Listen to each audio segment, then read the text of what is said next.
अस्सलाम वालेकुम। इससे प्रीवियस लेक्चर में हमने नेहरू रिपोर्ट की बात की थी। नेहरू रिपोर्ट मोतीलाल नेहरू ने 1928 में पेश की थी। जब हिंदुस्तानियों ने साइमन कमीशन को भगा दिया था तो लॉर्ड बर्किन ने चैलेंज किया था हिंदुस्तानियों को कि आप लोग अपना कानून नहीं बना सकते। तो फिर इन्होंने चैलेंज एक्सेप्ट किया और इन्होंने जो है अपना ये बेसिकली जो है नेहरू रिपोर्ट क्या थी, तो नेहरू रिपोर्ट जो है ये एक जो है कानून बनाया गया हिंदुस्तान को चलाने के लिए। ये हर लिहाज से बेहतरीन रिपोर्ट थी, लेकिन इसमें जो है मुसलमानों के हकूक़ की कोई बात ना की गई और मुसलमानों के हकूक़ को जो है फिर से इग्नोर किया गया। तो जनाब साहब ने जब देखी तो जनाब साहब ने जो है इसमें कुछ जो है वो तब्दीलियाँ करवाने की कोशिश की कि मुसलमानों के हकूक़ को ऐड किया जाए, लेकिन नेहरू ने जो है वो रिजेक्ट कर दिया जो जनाब की वो तरमीम थी इसमें। तो फिर इसके जो है रिस्पॉन्स में जनाब साहब ने जो है वो अपने 14 नुकात दिए, जो कि 14 पॉइंट्स जिनके बारे में आज हमने पढ़ना है। तो इसके हवाले से जो है नेहरू रिपोर्ट के हवाले से यही सवाल बनते हैं कि नेहरू रिपोर्ट किसने दी थी। तो ये जो है मोतीलाल नेहरू ने दी थी। कब दी थी? ये 1928 में दी थी। नेहरू रिपोर्ट के रिस्पॉन्स में क़ायद-ए-आज़म ने जो है 14 नुकात पेश किए। अब ये 14 नुकात जो हैं ये क्या थे? ये बेसिकली एक जो है खाका पेश किया क़ायद-ए-आज़म ने, और जो है मौलाना मोहम्मद अली जौहर साहब ने क़ायद-ए-आज़म की हेल्प की इन पॉइंट्स को बनाने में। और ये जो है 28 मार्च 1929 को क़ायद-ए-आज़म साहब ने पेश किए। इन पॉइंट्स में जो है मुसलमानों के हकूक़ की बात की गई और बलूचिस्तान और NWJFP में इस्लाहात करवाने के लिए कहा गया। उसके बाद जो है सिंध को जो है बम्बई से अलग करने के लिए कहा गया, और बाकी जो है सेपरेट इलेक्ट्रेट जो मुसलमानों का है उस हिसाब से मुसलमानों को सीटें दी जाएं। तो अब हम देखते हैं कि इनके हवाले से जो है सवाल क्या क्या बनते हैं। सबसे पहला सवाल तो ये बनता है कि क़ायद-ए-आज़म ने जो है 14 नुकात क्यों दिए थे? तो क़ायद-ए-आज़म ने जो है वो नेहरू रिपोर्ट के रिस्पॉन्स में दिए थे। या ये सवाल इस तरीके से भी बन सकता है कि किसके रिस्पॉन्स में क़ायद-ए-आज़म ने जो है 14 पॉइंट्स दिए थे? तो नेहरू रिपोर्ट के रिस्पॉन्स में क़ायद-ए-आज़म ने जो है अपने 14 नुकात दिए थे। इसके अलावा ये सवाल बनता है कि क़ायद-ए-आज़म ने कब अपने 14 नुकात पेश किए थे? तो 28 मार्च 1929 को किए थे। और किसकी मदद से जो है ये तैयार किए गए थे? तो मौलाना मोहम्मद अली जौहर साहब ने जो है क़ायद-ए-आज़म के साथ ये तैयार करवाए थे। अब इसके बाद फिर से जो है साइमन कमीशन दोबारा हिंदुस्तान में आया। अब इसके हवाले सवाल बनता है कि साइमन कमीशन दोबारा हिंदुस्तान में कब आया था? तो 1929 में आया था। और फिर सवाल ये आता है कि साइमन कमीशन ने जो है अपनी रिपोर्ट कब सबमिट करवाई थी? तो 1929 में ही साइमन कमीशन ने अपनी रिपोर्ट सबमिट करवा दी थी, क्योंकि साइमन कमीशन ने देखा कि एक तरफ नेहरू रिपोर्ट थी, दूसरी तरफ मुस्लिम लीग थी, उनके 14 पॉइंट्स थे क़ायद-ए-आज़म साहब के। तो उन्हें पता चल गया कि इनका जो है आपस में कोई इत्तेफाक नहीं बन रहा। तो फिर उन्होंने अपनी तरफ से ही जो उन्हें समझ आती थी उन्होंने अपनी तरफ से ही रिपोर्ट जो है वो सबमिट करवा दी हिंदुस्तान की कानून साजी के लिए। जब अंग्रेज़ों ने देखा कि ये दोनों पार्टियां जो है एक पॉइंट पर मुत्तफिक नहीं हो रही, तो अंग्रेज़ों ने हिंदुस्तान के सियासी मसले के हल के लिए लंदन में गोल मेज़ कॉन्फ्रेंस का एहतमाम किया। अब गोल मेज़ कॉन्फ्रेंसेज होगी, फर्स्ट राउंड टेबल कॉन्फ्रेंस होगी, फिर सेकंड राउंड टेबल कॉन्फ्रेंस होगी, फिर थर्ड राउंड टेबल कॉन्फ्रेंस होगी। ये इसीलिए होंगे कि हिंदुस्तान की कानून साजी कैसे की जाए। इसमें सारी पार्टियों को उन्होंने इनवाइट किया, कि आप लोग जो है अपनी सजेशंस दो, क्योंकि पहले नेहरू रिपोर्ट एक साइड पर थी, दूसरी तरफ क़ायद-ए-आज़म के 14 पॉइंट्स थे। तो अंग्रेज़ों ने सोचा कि सबको जो है सब पार्टियों को लंदन में बुलाया जाए और उधर ही बैठ के इसके जो है कानून साजी का कोई ना कोई सोल्यूशन निकाला जाए। राउंड टेबल कॉन्फ्रेंसेस को जो है डिस्कस करने से पहले हम थोड़ा सा लाला लाजपत राय के हवाले से देख लेते हैं। ये बेसिकली एक हिंदू रहनुमा थे जिनका ताल्लुक़ जो है आर्य समाज से था, और इनके जो है वालिद का नेम जो है वो राधा कृष्ण था और वालदा का नेम जो है गुलाब देवी था। और इसके अलावा इनका एक बड़ा मशहूर जो है शागिर्द था जिनका नेम था भगत सिंह। लाला लाजपत राय जो थे ये जो है शुरू में वकील थे, उसके बाद फिर ये सियासत में आ गए। लाला लाजपत राय का ताल्लुक़ भी कांग्रेस से था, लेकिन इनकी जो है सोच बाकी कांग्रेस लीडरों से मुख्तलिफ थी।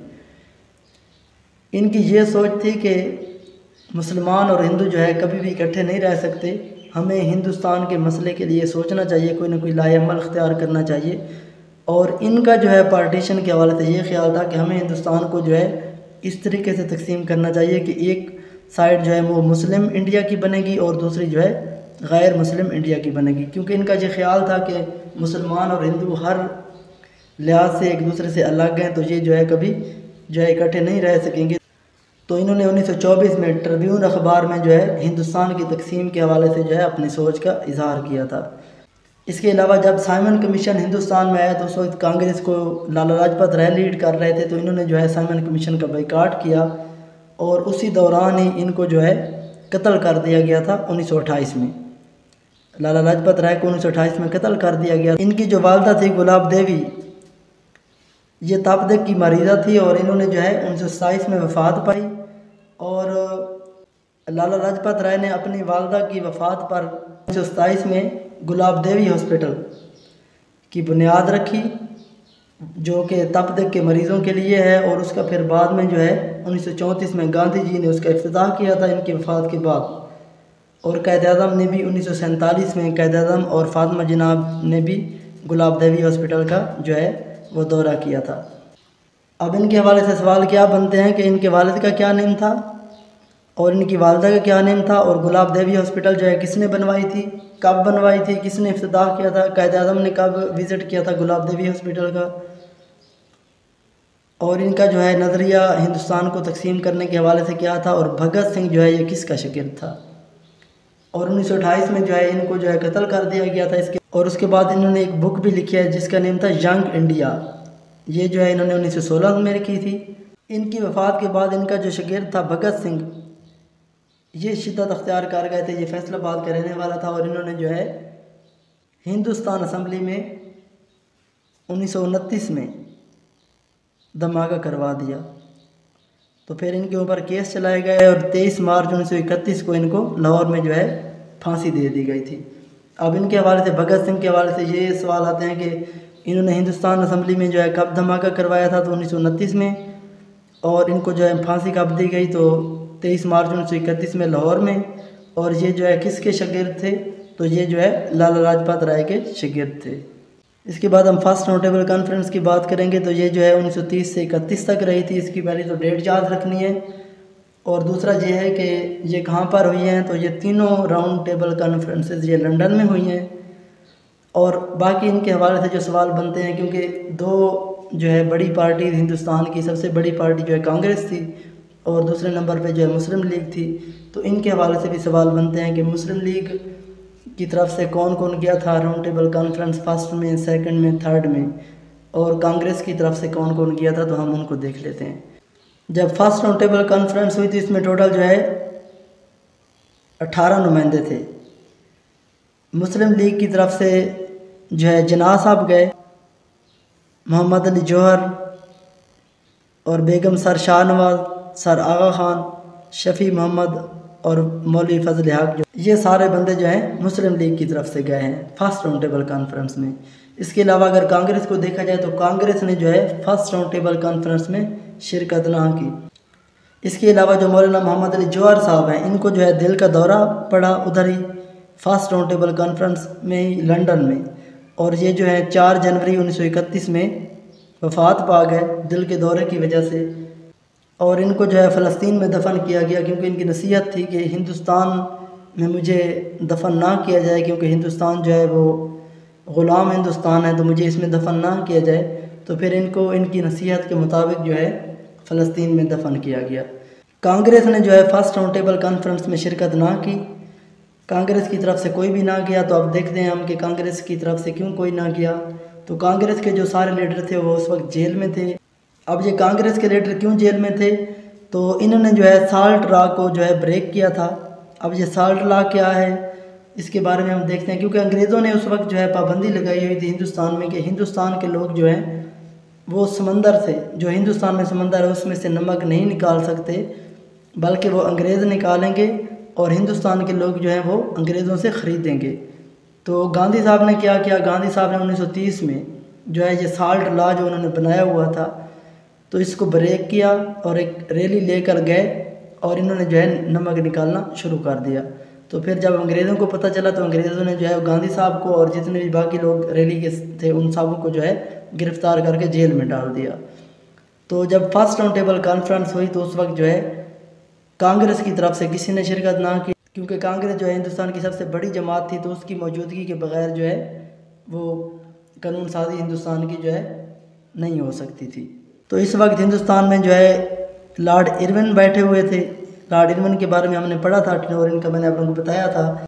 अब गांधी इरविन पैक्ट में जो है ये डिसाइड हुआ कि कांग्रेस के सब लीडर को जो है वो छोड़ दिया जाएगा और गांधी जो है अपनी सिविल नाफरमानी की तहरीक जो है वो ख़त्म करेंगे और सेकंड राउंड टेबल कॉन्फ्रेंस में भी शिरकत करेंगे। तो ये डिसाइड हो गया और इसके बाद जो है ये गांधी इरविन पैक्ट हुआ। अब हम क्वेश्चन देखते हैं कि फर्स्ट राउंड टेबल कॉन्फ्रेंस के हवाले से जो है क्या क्या सवाल पूछे जाते हैं। तो पहला क्वेश्चन जो बनेगा वो ये बनेगा कि फर्स्ट राउंड टेबल कॉन्फ्रेंस जो है वो कब से कब तक जो है हुई थी, तो इसकी जो है डेट याद रखनी है।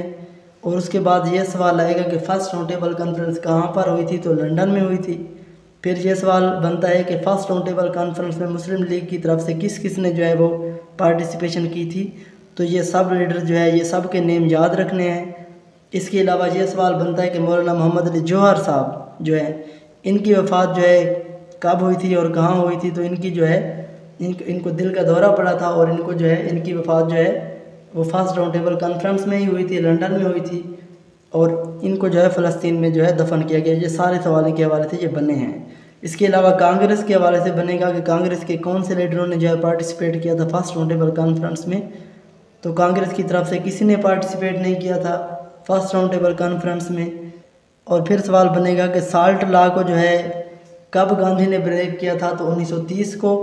और उन्होंने क्या शुरू किया था, तो उन्होंने जो है डांडी मार्च शुरू किया था। डांडी मार्च शुरू किया था, ये रैली लेके गए थे और इन्होंने जो है समंदर से नमक निकाली थी साल्ट लॉ को ब्रेक करके, तो ये भी 1930 को शुरू किया। और फिर ये सवाल बनेगा कि गांधी इरविन पैक्ट जो है ये कब हुआ, तो ये जो है 5 मार्च 1931 को हुआ। और इसमें यह डिसाइड किया गया कि कांग्रेस जो है वो सेकंड राउंड टेबल कॉन्फ्रेंस में पार्टिसिपेट करेगी। अगर अल्लामा इकबाल की बात की जाए तो अल्लामा इकबाल ने जो है फर्स्ट राउंड टेबल कॉन्फ्रेंस में शिरकत नहीं की थी और इन्होंने जो है 1930 में खुतबा इलाहाबाद दिया था, जिसमें इन्होंने जो है सेपरेट स्टेट का जो है कंसेप्ट दिया था। तो ये जो है 1930 के हवाले से ये भी पूछा जाता है कि अल्लामा इकबाल ने फर्स्ट राउंड टेबल कॉन्फ्रेंस में शिरकत की थी या नहीं की थी, तो अल्लामा इकबाल ने पार्टिसिपेट नहीं किया था। अब हम सेकंड राउंड टेबल कॉन्फ्रेंस को देखेंगे। इसके बाद फिर जो है फर्स्ट राउंड टेबल कॉन्फ्रेंस के बाद जो है सेकंड राउंड टेबल कॉन्फ्रेंस हुई और इसमें जो है कांग्रेस की तरफ से जो है गांधी साहब ने शिरकत की और मुस्लिम लीग की तरफ से जो है जिन्ना साहब, अल्लामा इकबाल, बेगम सर शाह नवाज और ज़फ़रुल्लाह खान, ये लीडर थे मुस्लिम लीग के, इन्होंने जो है पार्टिसिपेट किया। और इसमें अक़लीतियों के जो है जुदागाना इंतखाबात की बात की गई, तो इस पर जो है गांधी ने अपोज़ किया क्योंकि गांधी जो है पार्टीशन के ख़िलाफ़ थे। और ये सेकंड राउंड टेबल कॉन्फ्रेंस भी फेल हो गई। फर्स्ट राउंड टेबल कॉन्फ्रेंस भी फेल हो गई, सेकंड राउंड टेबल कॉन्फ्रेंस भी फेल हो गई। अब इसके हवाले से जो है सवाल ये पूछे जाएंगे कि सेकंड राउंड टेबल कॉन्फ्रेंस कब हुई, तो ये जो है 7 सितंबर 1931 को स्टार्ट हुई और ये जो है 1 दिसंबर 1931 तक रही। और ये कहाँ पर हुई, तो ये भी जो है लंदन में हुई है। और इसमें मुसलमानों की तरफ से किसने पार्टिसिपेट किया है और कांग्रेस की तरफ से किसने पार्टिसिपेट किया है, तो ये सवाल जो हैं सेकंड राउंड टेबल कॉन्फ्रेंस के हवाले से बनते हैं। अब हम थर्ड राउंड टेबल कॉन्फ्रेंस को देखेंगे। तो थर्ड राउंड टेबल कॉन्फ्रेंस जो है 1932 को हुई और ये भी जो है लंदन में हुई और इसमें भी सब पार्टियों को जो है इनवाइट किया गया, लेकिन इसमें जो है कांग्रेस ने जो है पार्टिसिपेट ना किया। और मुस्लिम लीग की तरफ से जो है अल्लामा इकबाल, सर ज़फ़रुल्लाह खान और बेगम जो है शाह नवाज, इन्होंने पार्टिसिपेट किया। और जिन्ना साहब ने भी जो है थर्ड राउंड टेबल कॉन्फ्रेंस में पार्टिसिपेट ना किया और कांग्रेस ने भी थर्ड राउंड टेबल कॉन्फ्रेंस में हिस्सा ना लिया। तो इस थर्ड राउंड टेबल कॉन्फ्रेंस में जो है कम्युनल अवार्ड को जो है इंट्रोड्यूस करवाया गया 1932 में, रमसे मैकडोनल्ड ने करवाया था। अब ये कम्युनल अवार्ड क्या है, तो कम्युनल अवार्ड में ये डिसाइड किया गया कि हिंदुस्तान की जितनी भी पार्टीज़ हैं, हिंदुस्तान की जितनी भी पॉलिटिकल पार्टीज़ हैं, उन सब को जो है उनकी आबादी के हिसाब से जो है सीट्स दी गई। सबको जो है आबादी के हिसाब से सीट्स दी गई। इसको जो है कम्युनल अवार्ड को जो है मुस्लिम लीग ने एक्सेप्ट कर लिया, लेकिन कांग्रेस ने एक्सेप्ट ना किया क्योंकि कांग्रेस चाहती थी कि वो हिंदुस्तान की सबसे बड़ी जमात है और सब जो है सीट्स उनको दी जाएं और बाकी जो है छोटी छोटी पार्टीज़ हैं तो उनको अलग ना किया जाए और उनको जो है इसी कांग्रेस में ही जाम किया जाए, वो कांग्रेस का ही हिस्सा हो सारी जमातें। इससे पहले हमने जो है साइमन कमीशन को देखा, उसके बाद राउंड टेबल कॉन्फ्रेंस को देखा। इन सब का जो है मकसद क्या था, तो इनका मकसद जो है हिंदुस्तान में कानून साजी था, लेकिन वो किसी जो है पॉइंट पर नहीं पहुंच रहे थे, किसी नतीजे पर नहीं पहुंच रहे थे। तो फिर अंग्रेज़ों ने जो है इन सब चीज़ों को मिलाकर जो है हिंदुस्तान के लिए एक न्यू कानून जो है एक न्यू एक्ट दे दिया, पेश कर दिया। तो वो एक्ट कौन सा है, तो वो है इंडियन एक्ट 1935।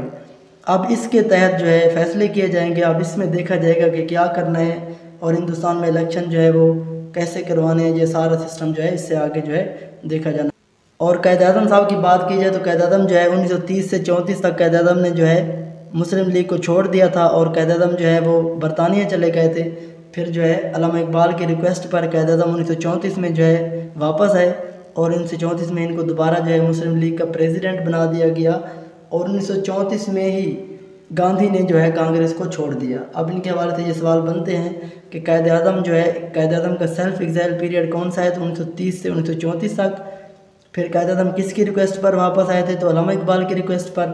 क़ायद आज़म को जो है प्रेसिडेंट मुस्लिम लीग का कब बनाया गया था, 1934 में।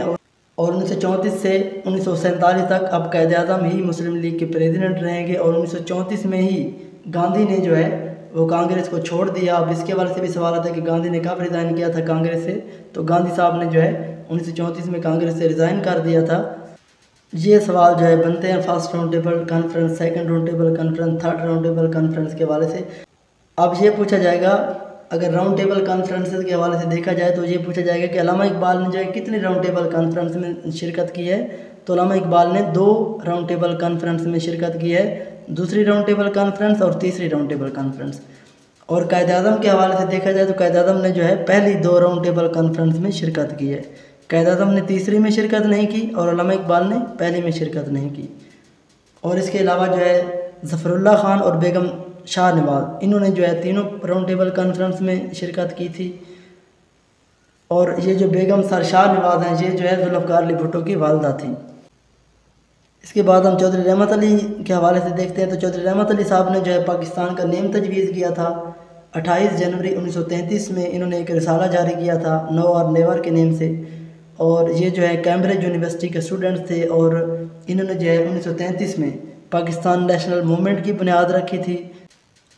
1951 में चौधरी रहमत अली साहब वफ़ात पा गए और ये जो है कैम्ब्रिज यूनिवर्सिटी में ही दफन है। तो इनके हवाले से पूछा जाता है कि पाकिस्तान का नेम किसने तजवीज़ किया था, चौधरी रहमत अली ने कब तजवीज़ किया था, 28 जनवरी 1933 में। और इसके अलावा जो है कौन सा पम्पलेट था, तो नो और नेवर, और ये कहाँ पर दफन है और इन्होंने कब वफ़ात पाई। तो ये जो है सारे सवाल चौधरी रहमत अली साहब के हवाले से बनते हैं। तो इसके बाद इंशाअल्लाह हम नेक्स्ट लेक्चर में देखेंगे।